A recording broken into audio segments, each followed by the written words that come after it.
Good job, Terry, setting this up. Got to tell Warren you want an increase.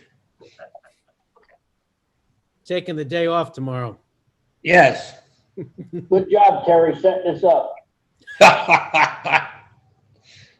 All right, guys and ladies. We are live. Hey, we are live.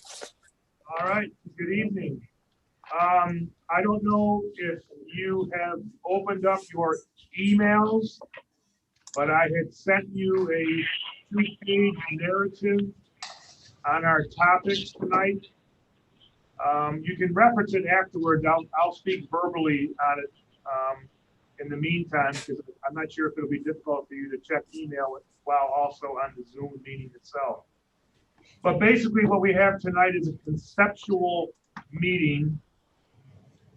And it has to do strictly with facilities, with bricks and mortar, and particularly the concept of what we call the South Campus of the new jail, the old driving range there, where we have discussed previously a concept of having a homeless shelter that would be built with grant funding, but then operated by Catholic Charities out of Albany. And in essence, originally it was a 19-bed male facility because that was the operating platform that the state had for us. The state has now amended that operational plan, whereby we could operate a full shelter, both genders, and a family quarter as well. All of this is now being conceptually designed by Catholic Charities at Catholic Charities' expense with their architect as part of a white paper submittal to the state for the grant. Again, the concept is that the grant would capitalize the bricks and mortar of the project. The county would be responsible to bring utilities to the site.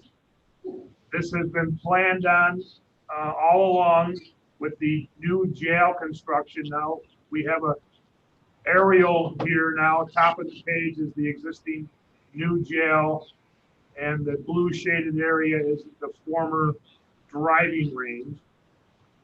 But we would have to bring over water, sewer, gas, etc. The facility, the homeless shelter, though, it wouldn't make sense to just bring the utilities over if we were only going to do that building on the South Campus. So really what we're talking about here is the development, as you can see by the yellow or the somewhat gold shading, as that we're trying to shoehorn in pads for future county facilities within the operational outline of the PEC, the wetlands, the federal wetlands, etc. And we kind of have a sliver of property here that we could develop that would prevent us from having mitigation measures off-site. So you would continue to use the jail entry point off of 9W, in essence, turn left at the driveway to go to the jail, veer right into the southern campus at whatever development that we would envision. The concept that we're talking about here then is, in addition to the homeless shelter run by CFC, that we would run a pad for mental health. We would then close the mental health facility in Carroll. The second building would be a records management building, and we all know the problems we have with records management here in the village. And then the fourth pad, we're just kind of sneaking in, if you will, because you only go through a evaluation and permitting process once in seeker. So in theory, maximize whatever development potential on paper, even though you may never develop the fourth pad. But if you wanted to in the future, you've got the authority to do so. So that is the concept. However, there's some uniqueness. If you get away from the homeless shelter, and now let's go to the mental health building. As we know, pretty much from April of this year, mental health operations have almost exclusively been remote. They do office hours on Mondays for 2 hours because there are candidates, patients who actually need to receive a shot, an inoculation, if you will. But otherwise, all of the counseling that's being done is being done via Zoom or being done via Skype, where our patients, basically call in just the way you are tonight, and they see a clinician. They do their 30 minutes or their 40 minutes. This is all invoiced through the insurance world or Medicaid. And from the adult perspective, it's been fairly successful. Our invoicing is not down. Our budget is not in trouble. So the question that would come up would be, if you're going to redesign a building, if you currently have approximately 22,000 square feet, how could you shrink that square footage and remain in the telecommuting or telemedicine business if it is functional, if it is still working once COVID has gone to sleep?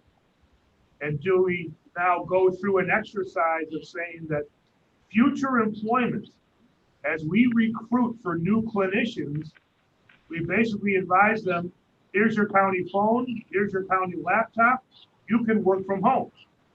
And will that work long haul? That's a big question right now, but it's been working for 9 months.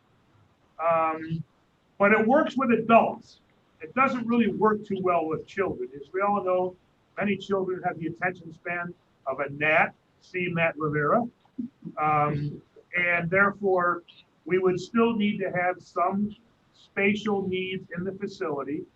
But we are also in most of the school districts in the county where our clinicians go to schools, rather than having the students drive from school out to Carroll, or in this case, out to Coxsackie, and lose the educational time and the transportation side of things. So could we shrink the building and of course then shrink the construction costs? That's going to have to be evaluated. And some of the evaluation is going to be, is the insurance world going to continue to allow telecommuting or telemedicine after COVID goes away? That's a big question. And also the effectiveness. So you might have some offices that are really generic offices where a clinician may come in for 1 day or 2 days, not find a personal office with personal items, photographs, etc. They would just use a generic office for that day, and then they would return home or wherever their long distance commuting will be from. Again, the thought is, can we reduce the size of the square footage and therefore reduce the size of a new building? The same concept works with records management.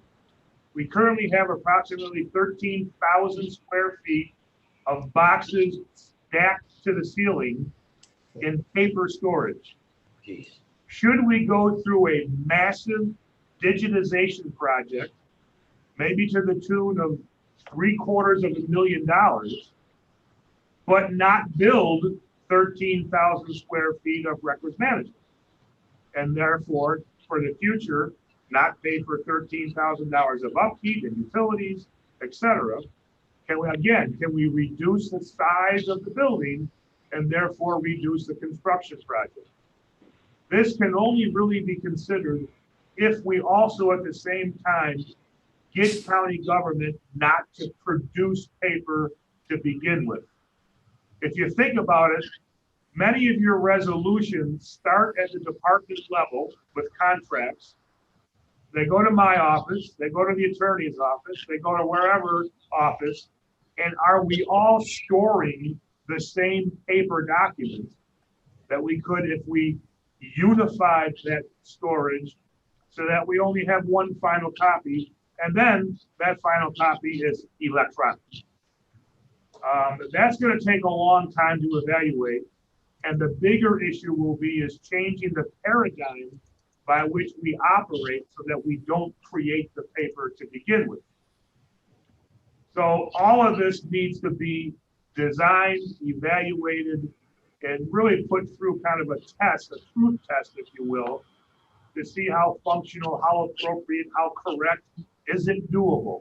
Or as you know, government really light years away from doing that kind of automation and that kind of a streamline to operations.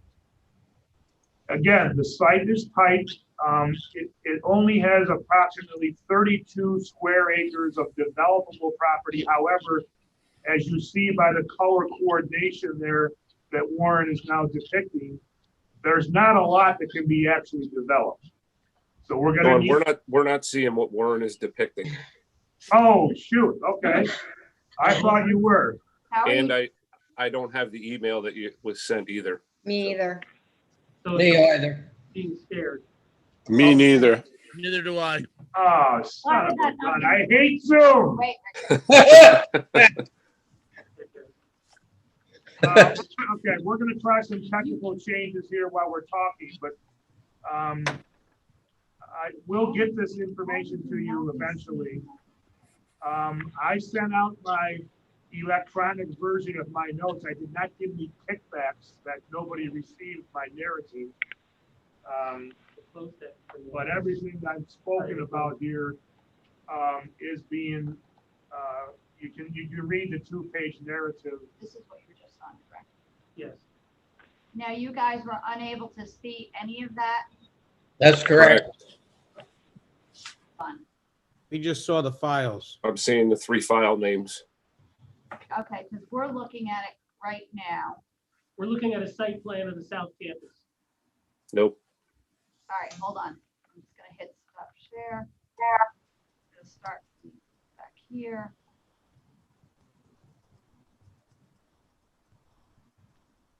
What about now? There you go. All right. Now we see it. All right, so if we come down, Terry, can you lower that, Terry? So what you're seeing now is the jail complex. On the bottom of your screen will be the South Campus. Now, can you see the blue and the yellow shading? Yes. Yes. The yellow is the 4 pads that we talked about. The goofy looking one is the footprint for the homeless shelter. And then the 3 other boxes are basically just randomly selected pads where records, unknown, and then mental health would be placed within the developable area of the site. And I say that by meaning, again, that developable means that we would not have to go off-site for remediation purposes under federal guidelines or DEC guidelines. We could kind of pack them in there a little bit. All of this area here is all wetland, and this is all wooded wetland in this area. So this thin developable piece across the parcel is the area that can be developed. And it would bring it right to the toe of the slope of the hill right here. Everybody got that geography down now? Yep. Yes. Yes. Okay, so again, my point is, yes, we have an opportunity to get into the shelter, which does a number of things. It would take us out of the hotel model for hosting the indigent people that we have in the county. We also believe that by that very nature of holding a shelter, now this would be barrack-style housing. Think of a room full of bunk beds or a room full of beds next to each other versus your individual hotel room with your own bathroom and your own TV and your own microwave.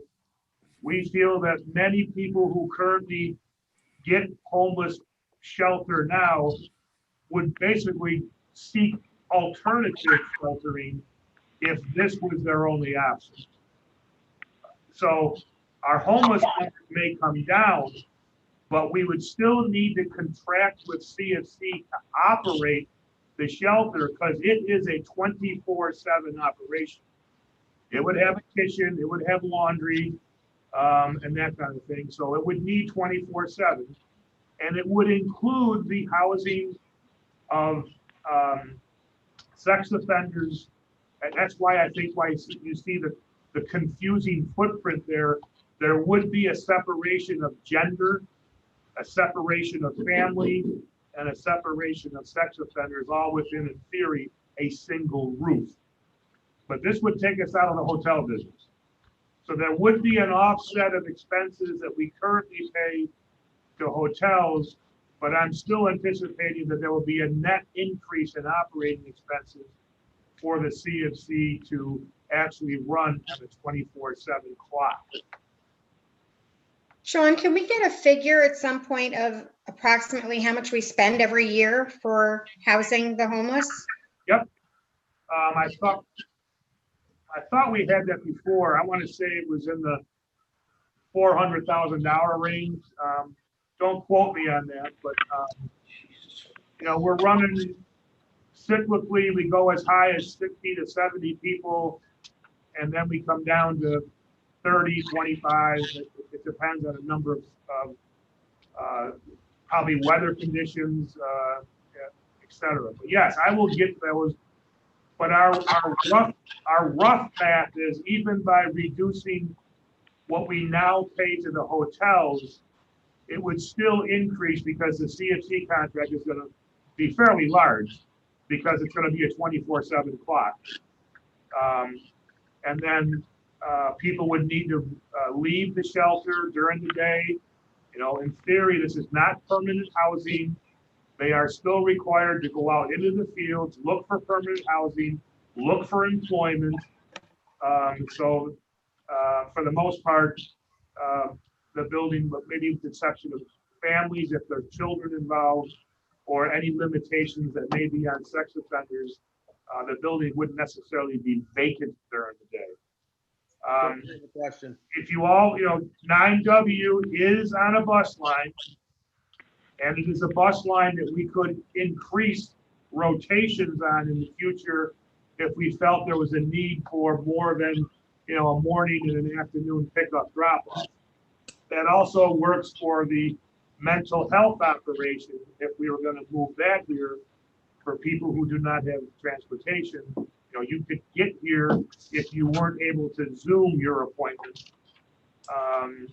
And again, we could increase the pickup drop-off at a later date if sufficient activity warranted.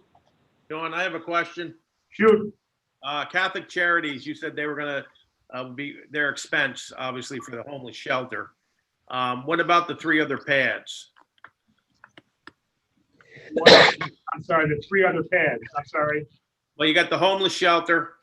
The cost for this versus the Cost, Catholic Charities is picking up that cost for design, right? Oh, yeah, we would have to go through the expense now of not only hiring, but before we hired architects, we would have to devise a spatial evaluation as to how many square feet. Are you going to digitize the records and therefore not need 12,000 feet? Well, how much are you going to have to spend in digitization in order to avoid the capital cost? Same thing with the mental health facility. How many people, how many employees could effectively never come into an office and hold their client sessions long range or telemed as a telemed function? We're going to have to evaluate that. And we're going to have to evaluate the regulatory agencies that keep us under wraps. Would they allow it? I think right now it's allowed because of COVID. But is this going to remain permanent after COVID goes away? I don't know that. Well, Same with the insurance industry. We get reimbursed per hour based upon the type of service that we're providing. Well, if that service is being provided by someone who's sitting in their dining room, does that mean the insurance reimbursement rate would go down? I don't know that, as I sit here tonight. as far as the records management is concerned, I mean, this is what we do is obviously in the way past, right? There's I agree. yeah, I mean, there's very few record management buildings being built right. Now into the future. It's all, as you mentioned earlier, it's all scanned in. And that's how they retrieve the records, and they just email it if it's foil or anything else. So I see what you're saying on that particular building. It almost seems like it's yesterday instead of the future. Yes, As far as there's a the lot of records that we would have to go through and digitize. You know, that's mass reproduction. You know, if anybody who hasn't walked in that building recently, do yourself a favor and go look at the volume of paper that is stored in that 13,000 square feet. It goes to the ceiling. there's contractors that will do this for a good price, obviously, but this is what they do for a living. Yes, what you would get is you'd get a tractor trailer pulling into that parking lot, and the records would go in the front door and then come out via a shredder in the back door. And in between would be the digitization and the electronic storage of the records. Right.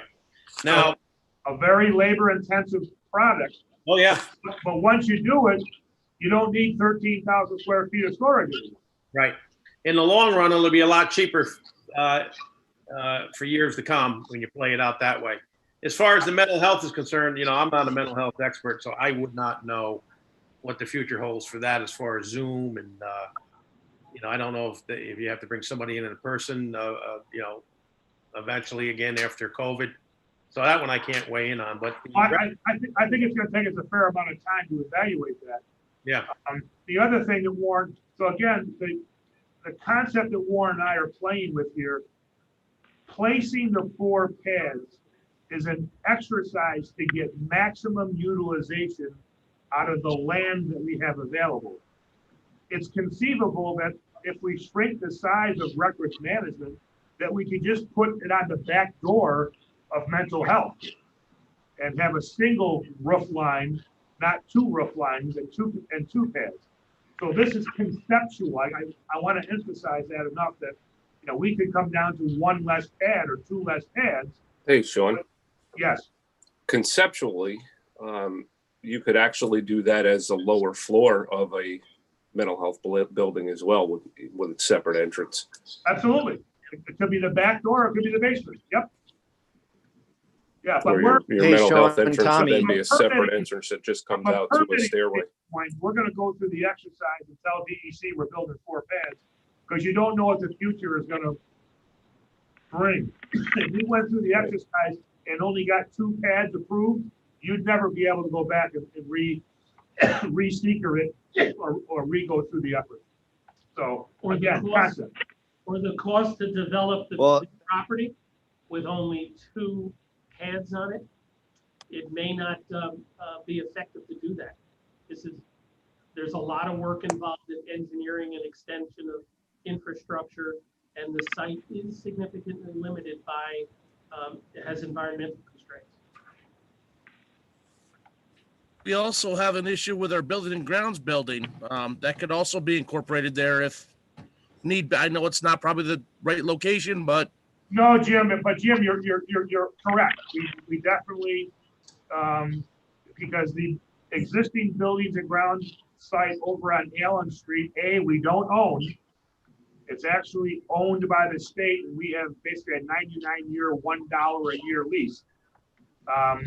20 years ago, the state approved the transfer of the property to the county. Right. But for whatever reason, the paperwork never went through. And today it's still owned by the state, and we've been advised by the state DOT that we'd have to go through that whole effort all over again, and you're probably looking at 24 months to get through the state's bureaucracy to take possession of the property. And then you can either rebuild there or repair or whatever you want to do. It is logistically, from a storage standpoint of materials, kind of nice to be closer to the village. But, the Coxsackie campus is only 8 miles away, so it's not that far away.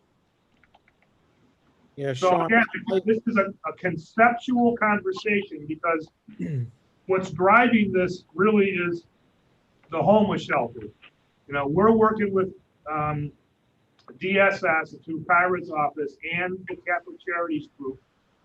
The Catholic Charities is spending, a lot of time and money developing the white paper and the architectural design here to meet state requirements. But at the end of the day, if we weren't gonna go beyond the homeless shelter, I wouldn't do the South Campus. It just doesn't make sense for the cost to bring utilities over to operate a single building. You pretty much gotta bring over the same water line, the same sewer line, the same gas line to do one building as you do for four. Right. But in the background, we know what the condition of the mental health building is. It's a 100-year-old building. We got a lot of trouble out there. We got 57 room air conditioning units that get placed in windows every summer. I'll bet you the electric meter looks like a Frisbee 11 months of the year, as that power consumes those air conditioning units. So we need to address the mental health facility. The reason why we bought the South Campus was just that, to create a campus, a single entry point from 9W, a single buildings and ground environment, the efficiencies you get. Could you argue that the location of a facility like this on a remote area on 9W is the best location? Yeah, you might be able to, but we own the property. We bought it to expand. We know that the hotel version of homelessness does not work. We can't control the residents. You know, we get many violations because they're alone, they're unsupervised, and they break the law a lot. And it causes a lot of calls into the sheriff's department. Just a lot of headache. They're gonna be at one location, Sean. Sean, it's Matt. I do have a couple concerns. I agree with the homeless shelter. I really feel like we need something like that in Catskill. Perhaps that is the best location for it.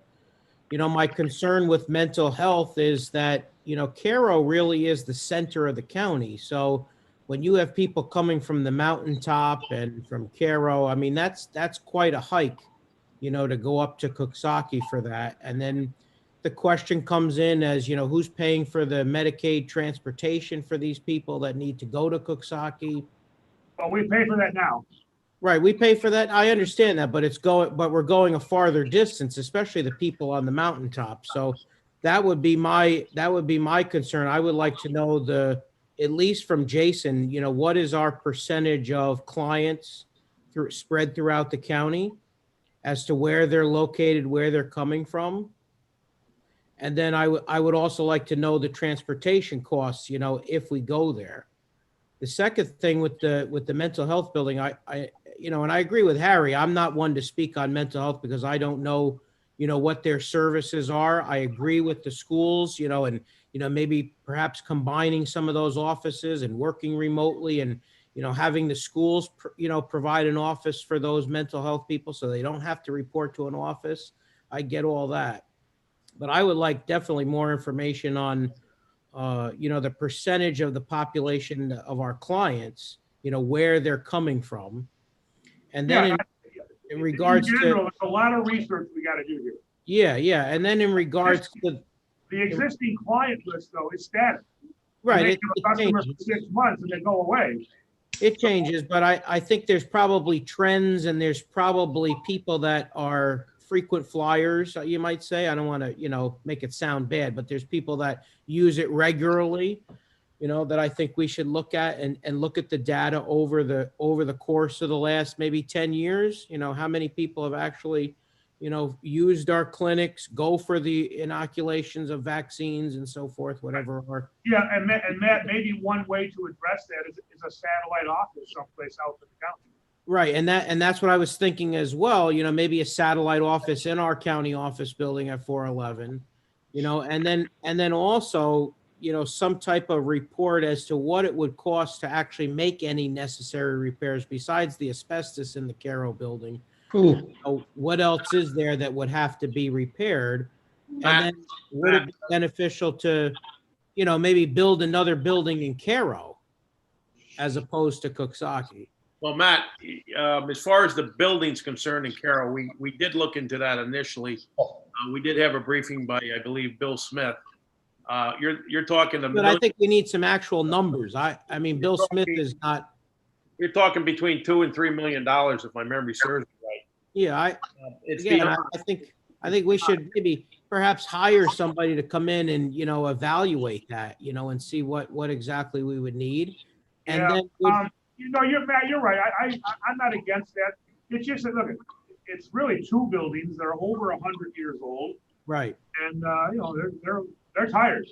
Now, Right, it doesn't mean you couldn't perhaps rebuild, but I will also note that we're probably gonna go through another historical building sequence with certain people of the community who feel that there's value to that old Right. building and it's being maintained. right. And possibly, like you said, I agree, maybe a satellite office, because a lot of these things they could be shared office space. People could work from home, people could work in the school system, maybe have a clinic set up, a satellite clinic, et cetera. And then maybe what OMH, the mental health of, New York State, what are they giving us permission for, this as well? I think we have to study that, get the information from them. Absolutely. And then There'll be a lot of regulatory review here. Right. That will be beyond our control, but it's Right. gonna be an avenue we're gonna have to walk down. Right. So those are some big questions. And then in terms of records management, I definitely agree with digitizing, and I think going forward, we make all county departments, perhaps digitize, and, electronic signing, and, all of that stuff that we could do to eliminate all the paper going forward, but maybe we need to spend the money just to get it done, and then perhaps is there space at 411? Because, Catskill is the county seat of government. You have the majority of the county clerk is there.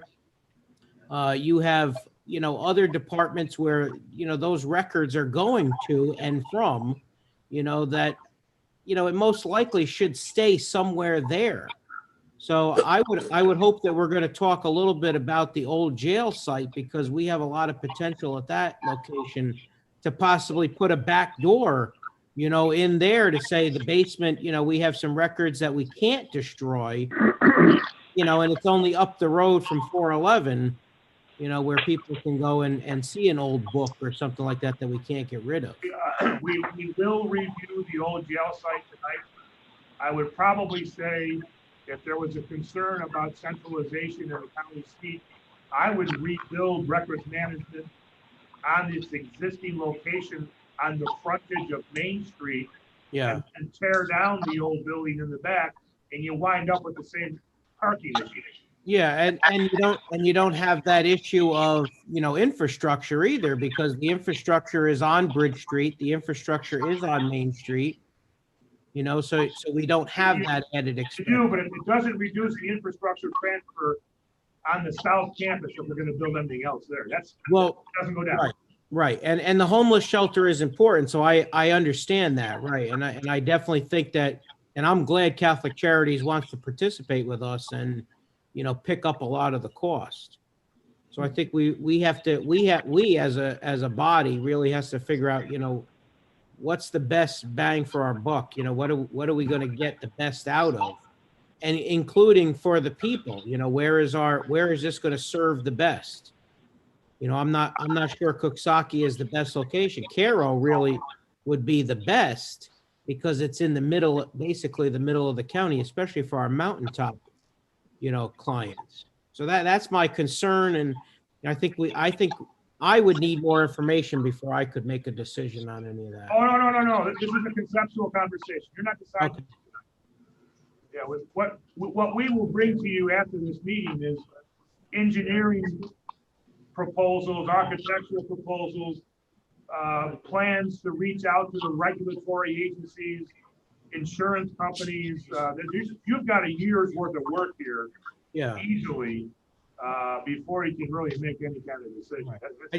I just think we have to keep in mind the two properties that we have right in Catskill near the county office building, and if it's possible to, like you said, either tear them down, rehab them, whatever, and then you've got the jail site that also has, infrastructure, and it's a central location next to 411.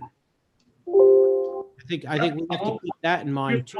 We'll get to OGL in a minute. We have a plan for that as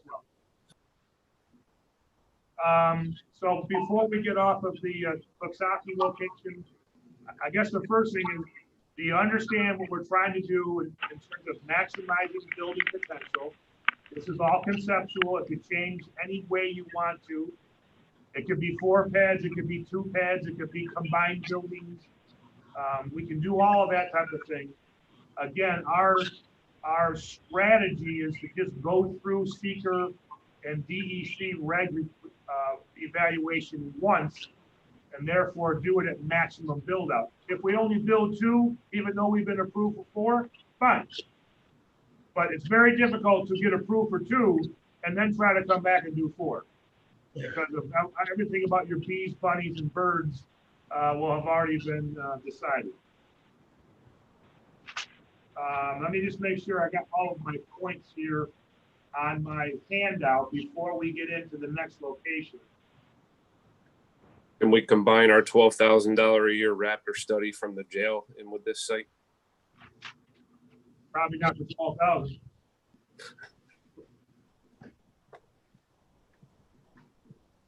All right, I think I've touched on all the points that I outlined. Hang on, don't look at it. All of the points on the South Campus at this point. And again, that's a conceptual conversation. We're not asking you for decisions tonight. This is meant to be informational for you. And we will need to come back to you at a later date for decision making. So now let's move to the, not yet. Let's move to the old jail site. Now let's recap here. The seeker review on the demo maintained the former carriage house. So that's there for eternity. You have a large elevation change between the side street, a 38-foot drop from back where the church parking lot is, down to Bridge Street. Not yet, but that's the first thing we do. Okay. And then, so once you subtract the carriage house and its appropriate parking, the whole site is only 0.5 of an acre. Okay, let me say that again. The whole site is only 0.5 of an acre. So we're probably dealing with a half an acre, I'm sorry, a quarter of an acre in terms of our ability to redevelop this site.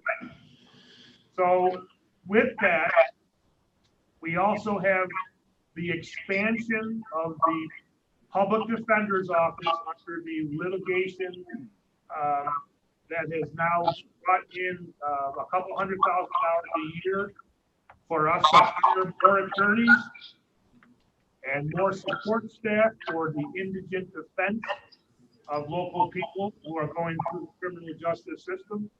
Our staff is probably, if not doubling, perhaps tripling in the last year. And they're probably sitting within about 1,600 square feet of space.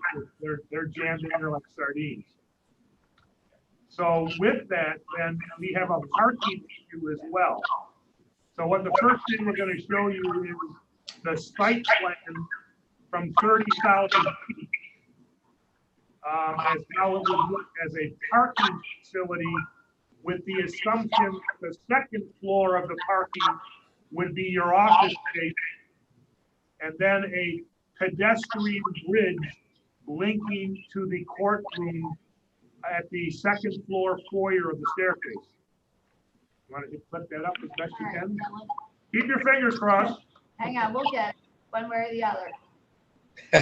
Terry, Can you guys see that? Now you see that? No. see nothing. Hang on. Hold on. See Grave Davis's dog. Yeah. All right, hang on. Woof. Well. All right, now. Got a nice pair of shades on. Yeah. But we're live. Hang on. Okay.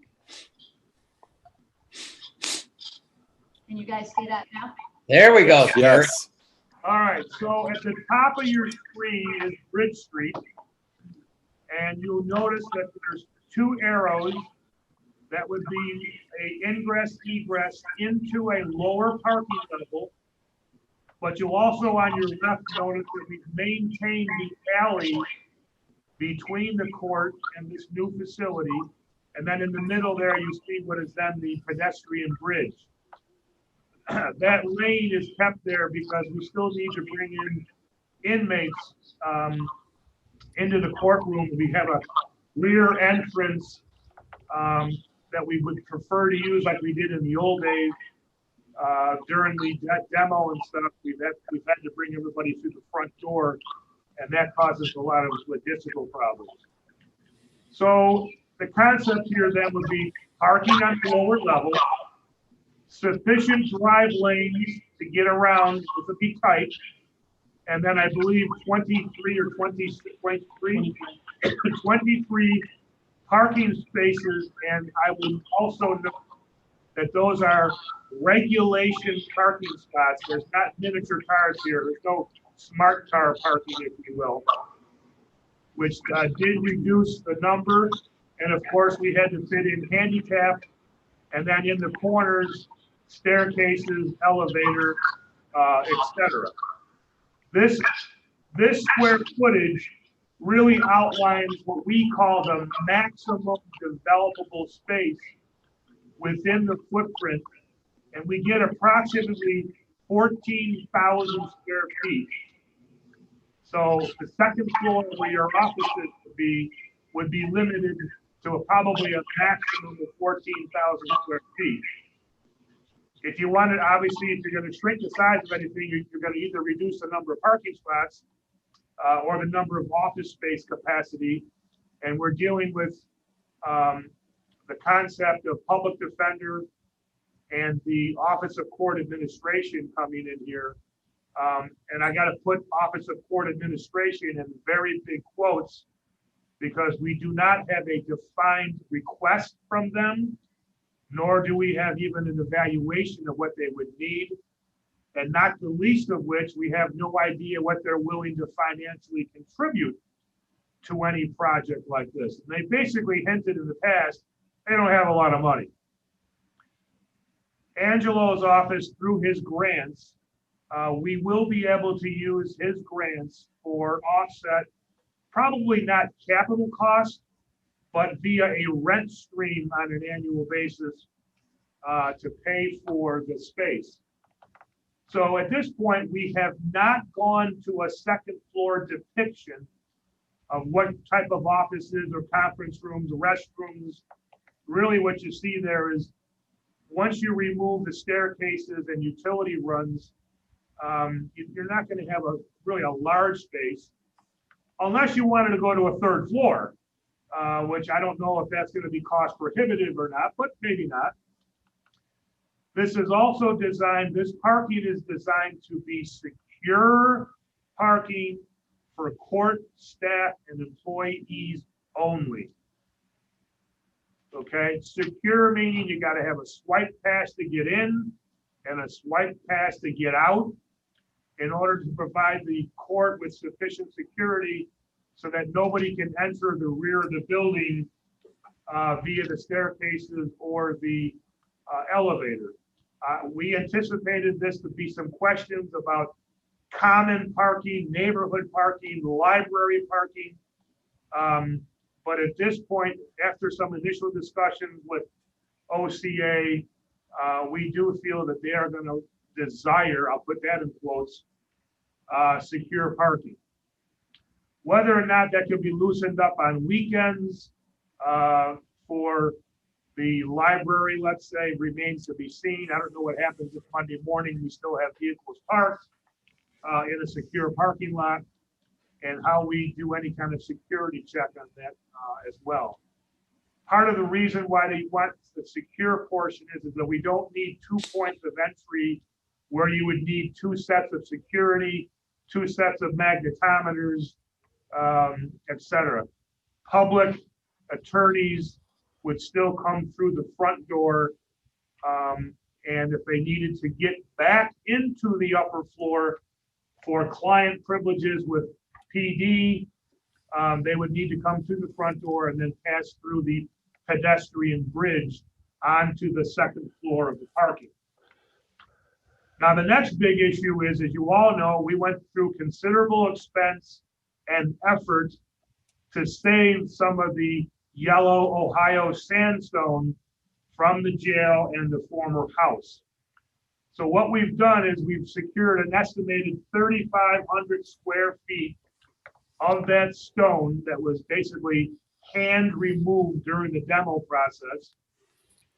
That's in varying stages of use. And there's still a lot of mortar attached that we would need to go through a fairly good effort of cleaning up and chipping off, sawing off the old mortar in order to get those stones in a position where they could be reaffixed as a fascia or as a template over the new front facade of this building. So what we're going to show you next is an artist rendering of the return of that stone and how it blends into the current court building.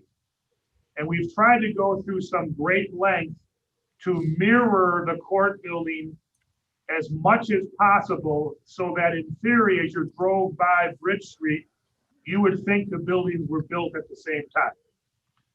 That the windows are the same, that the window lintels are the same, the color is the same, etc. So as a drum roll, if you will, I would now like to show you that depiction, presuming we can get technology to cooperate.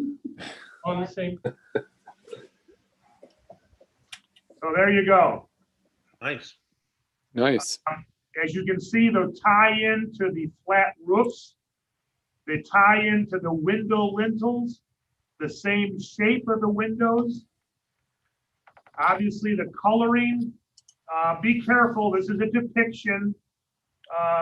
But if you can see the design, you can see the grout lines. There was obviously a secure attempt to mimic or copy the original court building. Then there's your secure garage door entrance. Again, scanned in, scanned out, and then to left of that is a ventilation grid. Because certainly in an underground parking, you need to exhaust the exhaust. And then there's the pedestrian bridge over to the tie-in to the court building itself.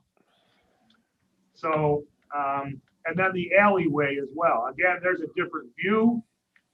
That entry point, for those of you who can remember walking it, there's a pretty steep incline here as you head east up Bridge Street. And we also need to provide a queuing lane so that as people come into work, one car is parked as they swipe before another car can come in behind it. So that's going to be very difficult. We've also thought about having a second egress point up towards the carriage house and the exit to, right there, you see the exit, the white square there to the left is the carriage house. This is conceptual. You're now gonna go up a ramp because of the elevation change here. And I don't know that that means we gotta increase the height of the parking ramp underneath in order to compensate for that ramping, or whether or not we gotta notch out the building in order to accommodate the drive path. This is tight quarters, so it may be necessary to have a ingress from Bridge Street, but an egress to the side street of name, I forget. Clark, thank you. And then we have the elevation change where that arrow is right now. As you move up towards the residential area, there's again a pretty large elevation increase. So our anticipation is we would need to cut out what is that old asphalt parking lot to make it level with whatever use we placed within the carriage house itself.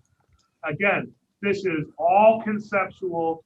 There's an incredible amount of engineering that we got to do here. But we have now gone through, again, considerable effort, $74,000 to save that stone.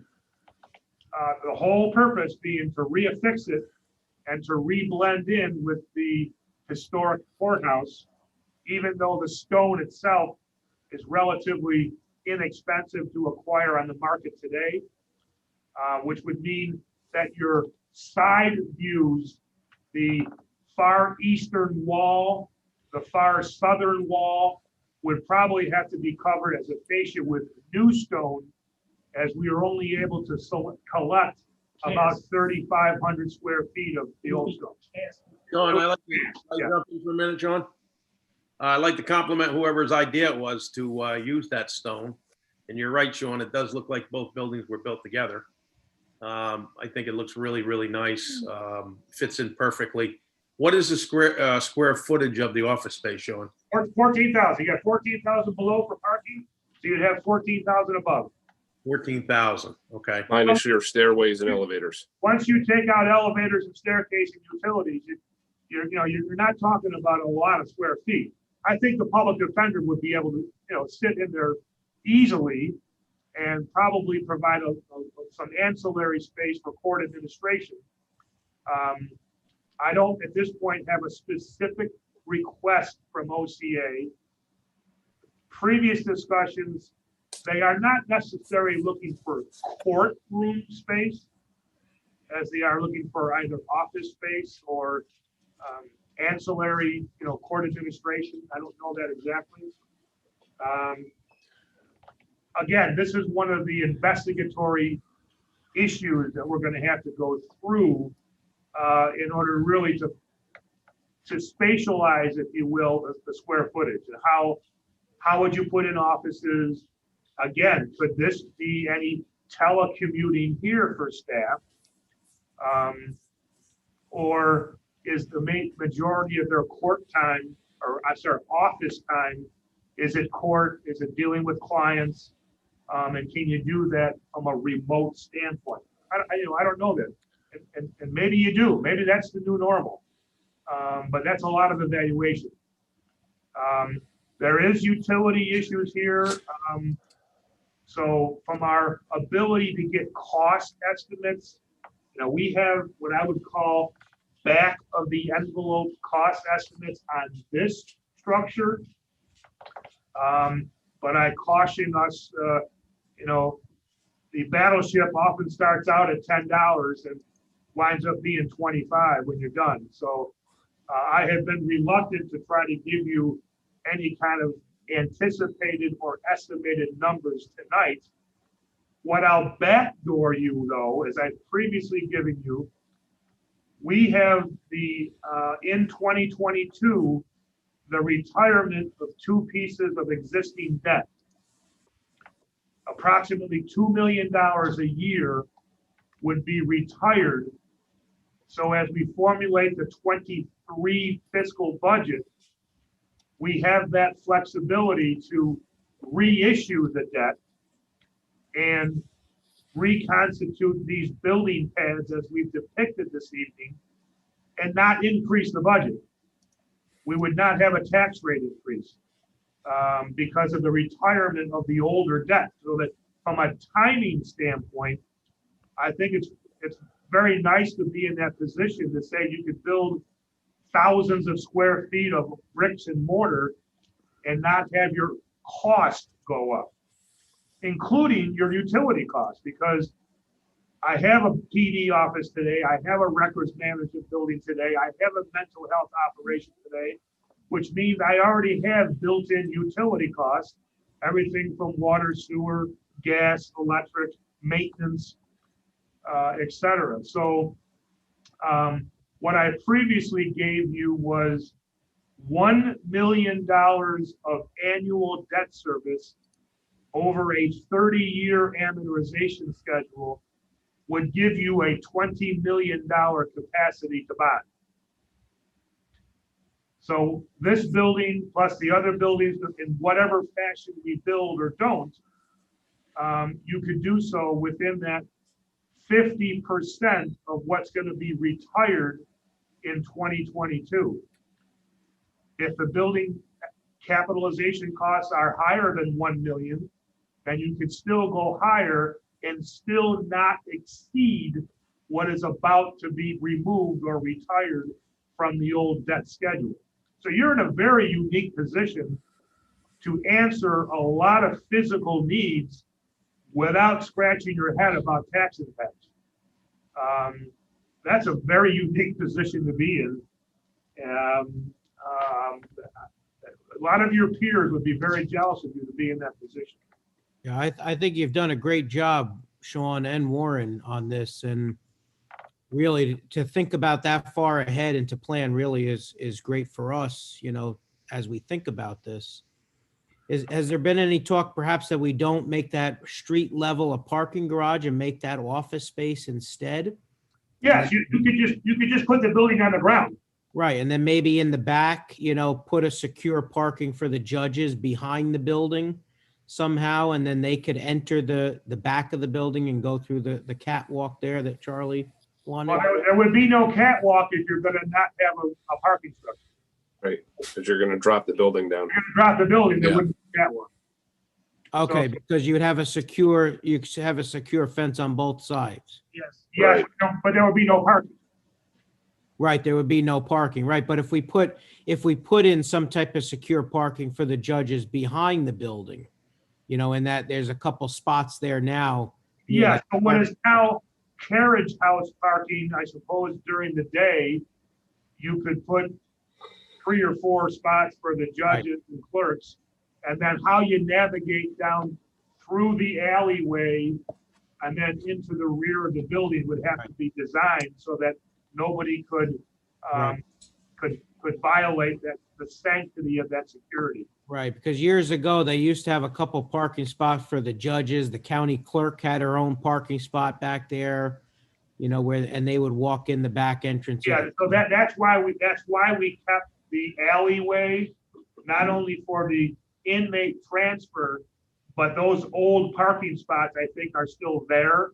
Yeah, Whether or not I don't know the size of them, you know, are you gonna park a Schwinn? Or are you gonna park an Expedition in that spot? You know, I don't know. maybe I would definitely be interested in getting a figure for, you know, turning in that bottom floor as an office as opposed to parking. Couldn't you also, Matt, couldn't you also look at a plan where you turn the bottom floor into an office?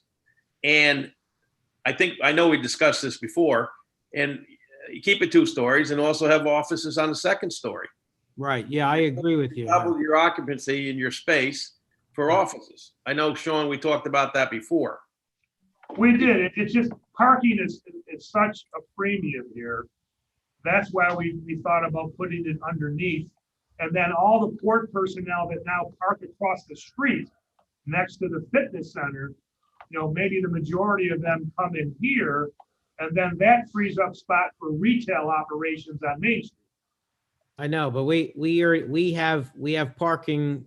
I mean, that's already designated as our parking, and then the Candyman parking lot's designated as parking. And so it seems like we have a lot of parking, you know. Not on trial days. On trial Well, days. yeah, not on trial days. No, I understand that. Yeah. And, you know, but there's not a lot of businesses down at that far end of Main Street besides the tattoo place, the little general store, and the post office. And the library. Well, the library's up on William Street, but the library's been there for years. Without parking. Without parking, right. So the theory is what we free up across the street is added value to the library. Right. So again, all of this is conceptual. Again, what we've done is we've maximized the space like we did on the South Campus. You know, if budgets became a concern, if you shrink that 14,000 down to 10, and you're still going to keep parking, now maybe you're down to 15 spots or 10 spots or whatever. And at some point, that might be expensive parking. So we wanted to maximize as best we can, not overdevelop into the sidewalk on Bridge Street, provide some offset. Again, the architectural imagery of the neighborhood was forefront when we thought about reaffixing those 3,500 square feet of stone.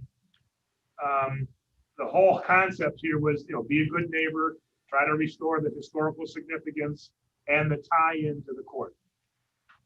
And I think we can do this within that $1 million threshold on both parcels. I really do. But that has to be evaluated, and we have to. And with that, though, is how many square feet do we build? How can we go into teleworking, telecommuting? How do we get into the permanent digitization to remove the square footage requirements and the utility costs and the maintenance costs to go along with it?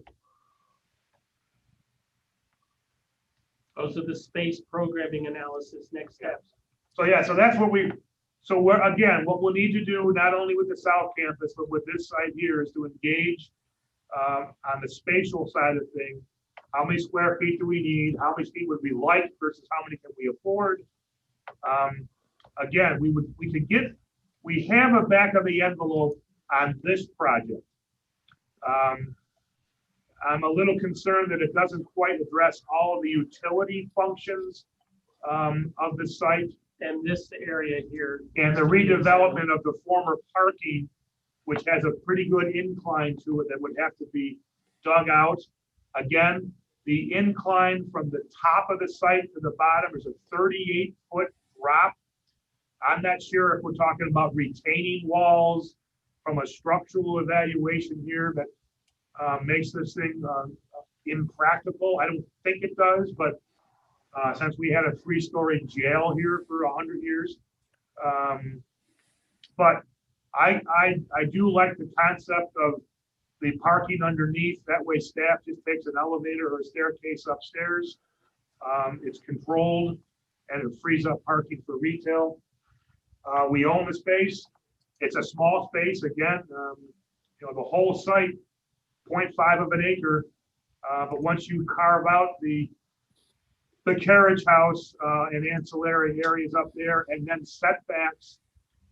Right now, we're thinking that about 14,000 feet is the maximum footprint that you're going to get in there, which, that's a nice, even if you subtract utilities and staircase, 10,000 feet would certainly fully handle the PD. And then you have the concept of, well, what are you going to do with the former space of PD? Is that your satellite mental health office? Perhaps. Is it a satellite sheriff's office? Perhaps. So it's not a lot of space, but it's Main Street space, which really is retail space. There's a very purposeful design of the county office building to put retail on Main Street and put administration on the 3rd and 4th floor. So that is where we are today. I think that tie-in right there, I love that view right there. I think it shows that we didn't exactly ignore the historicalness, but the building was just too old to be properly renovated into 21st century use, right? Could you have done it? Yeah, you could have done it, but it would have been exorbitantly expensive. And I don't think it would have been practically or spatially effective for us. We only do this once. If the last building took 100 years to come down, Matt might still be here in 50 years as a legislator, but I'm not sure about anything. I would say no. I will not be here. Charlie might too. I don't know. Charlie might still be here, but Matt will not be. So when you open up your, is this thing attached here? No, it's in. Okay. It's in the, So please let me know if you did not get my email that I sent out probably about 3 o'clock, 3:30 this afternoon. I'll resend it or I'll check my outbox. Maybe it got stuck. But Yeah, I didn't get it. I'm on my I email didn't right get it. now. Yeah, I'm on email too. I didn't get it. maybe it got hung up in my outbox. It's just 2 pages. I didn't.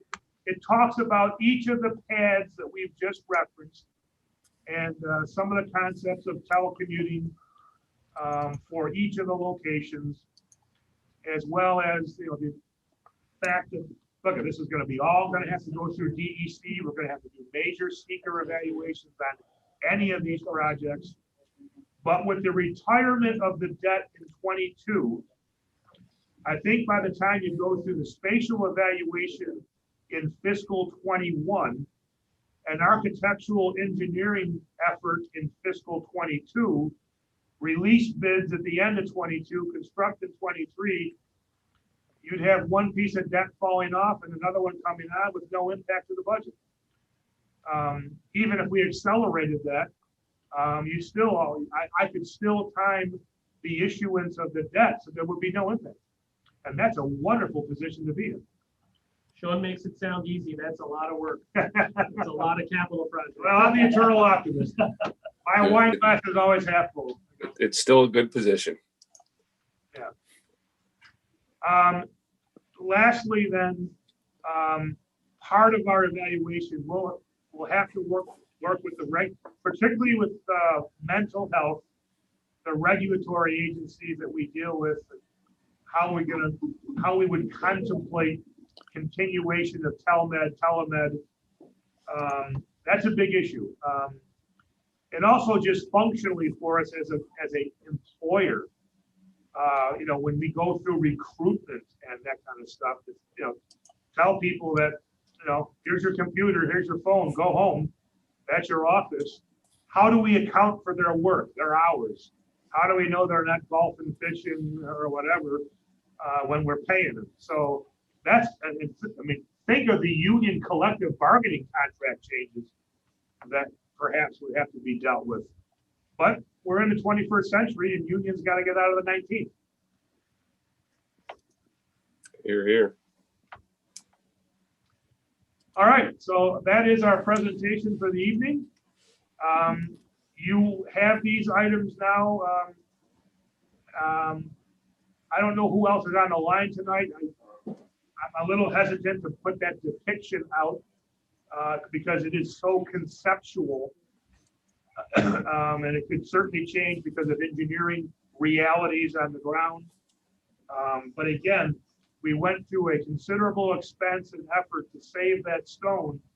In my mind, we're going to go through an additional expense to refascia that front as well. Great idea. Great idea. It looks beautiful. Yeah. Does look nice. Really, really nice. Well, remember, it's an artist rendition. Yeah. Yeah, Sean, I don't know that I would be afraid of putting the depiction out as an artist rendition. Okay.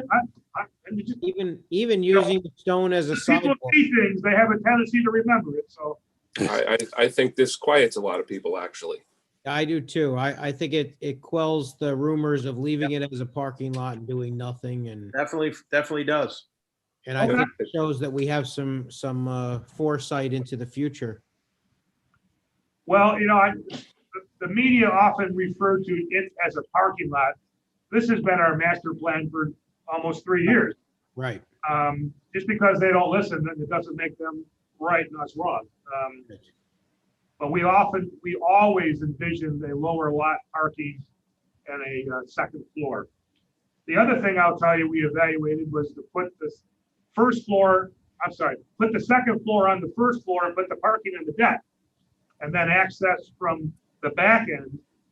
But that gave us a whole different engineering slant and the prospects of noise downstairs as vehicles, trace around a circle and that kind of stuff. But and we talked about a third floor, depending upon how much OCA wants to contribute. Because maybe they've talked about another judge in the county, and that certainly would change this format tremendously if we had to build court space versus traditional Class A office space.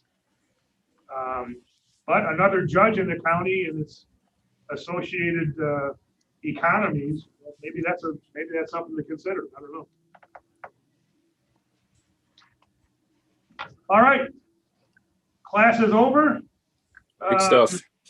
Thank you. Thank you very much. Thank you, Warren. Thank you, FYI, I have another Zoom meeting Wednesday night with the